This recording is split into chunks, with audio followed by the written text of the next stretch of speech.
Hi kids, you ready for another story? Now I know what you're thinking. Hey, why aren't you doing that silly voice? Make me laugh. Well, that's not this type of story.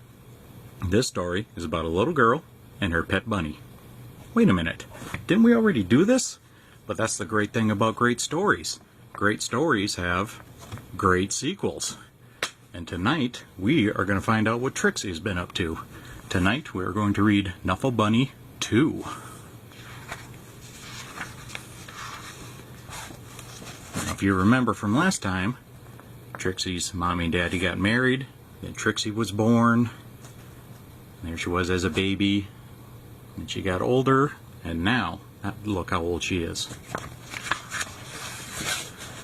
One morning, not so long ago, Trixie took a walk with her daddy. By now, Trixie really knew how to talk.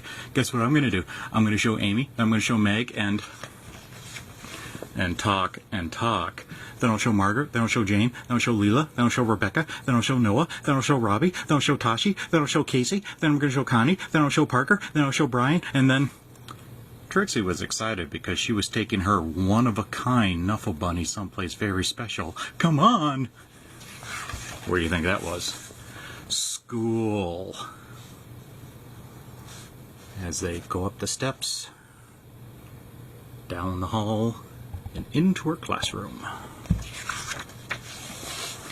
Trixie couldn't wait to show Knuffel Bunny to Miss Greengrove and all of her friends in pre-K.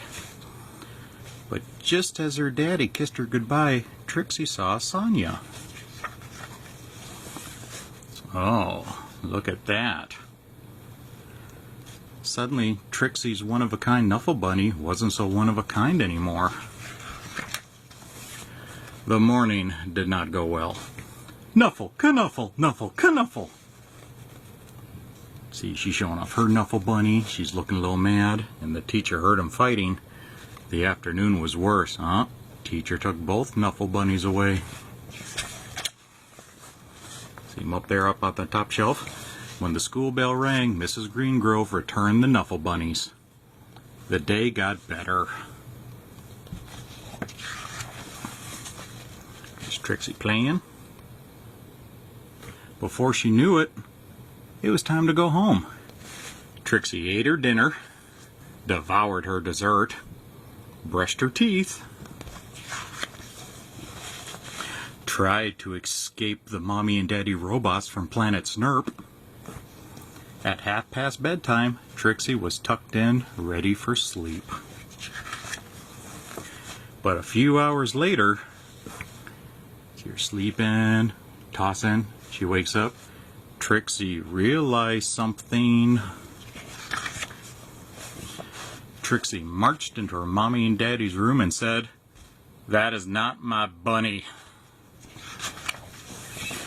Trixie's daddy tried to explain what 2:30 a.m. means. "Can we deal with this in the morning?" he asked. He's going, huh? Trixie's daddy went to the phone. But before he could make it downstairs, bring! The phone rang. "We have your bunny," said a man's voice on the other end.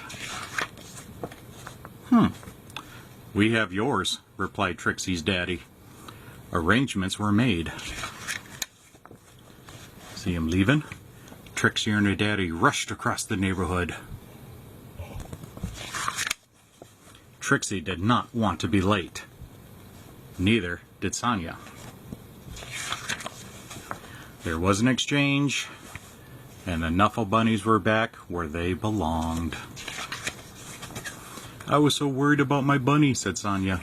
"So was I," said Trixie. They both said, "I'm glad you got your bunny back," at the exact same time.